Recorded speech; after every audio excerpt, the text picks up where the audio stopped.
Jesus! I yelped, startled awake. The shrill blast of my new Halloween-themed ringtone tore me from the edge of sleep at 11:45 p.m., sending my heart racing. For a moment, I couldn't even remember setting the spooky tone earlier that day, which only added to the confusion.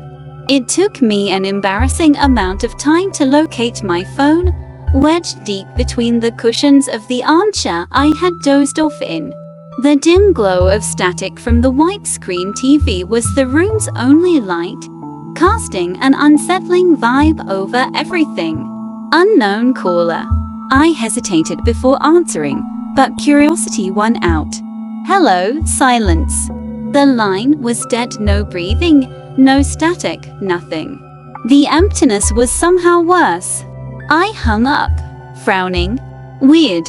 Maybe I'd accidentally triggered a pocket dial? The phone wasn't exactly high-tech. My dad had picked it up for $20 at a gas station after I'd lost my iPhone last week during a trip to the city. A definite downgrade, but beggars can't be choosers. I started scrolling through the clunky menu, searching for any trace of a fake call option, something my old phone had for escaping boring conversations. This knockoff, with its tiny credit card-sized screen, was as user-friendly as a brick. Frustrated, I gave up and turned my attention back to the TV, hoping to distract myself. Using the faint light from my phone, I hunted for the remote but couldn't find it.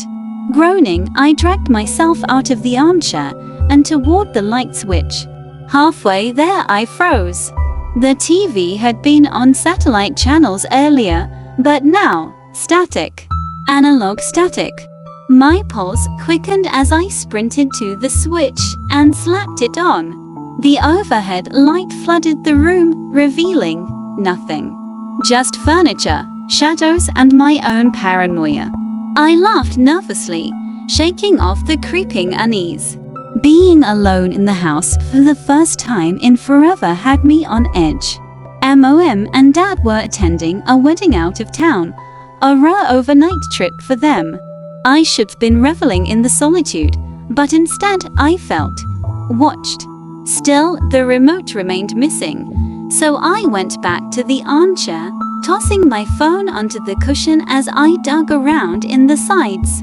Suddenly, the Halloween ringtone blared again, this time inches from my ear. WHAT. I snapped, snatching up the phone. Dead silence. Fuming, I threw it back onto the chair. At that exact moment, the light bulb overhead exploded with a deafening pop. Darkness swallowed the room. I screamed, groping blindly for the phone. The faint glow of its screen became my lifeline as I bolted down the hall to my bedroom. Heart pounding, I dove under the covers, clutching the device like a talisman. Only when I'd caught my breath did I notice something chilling. The previous call hadn't disconnected.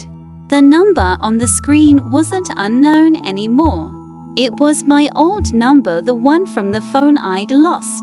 I hit the red button, my hands trembling. Before I could process the implications, my message tone chimed, piercing the silence. Beep beep. The message read, "It's under your pillow." Dread washed over me as I slowly slid a shaking hand under the pillow. My fingers closed around something cold and familiar. The TV remote. Before I could even scream, I heard the soft click of my bedroom door locking from the inside.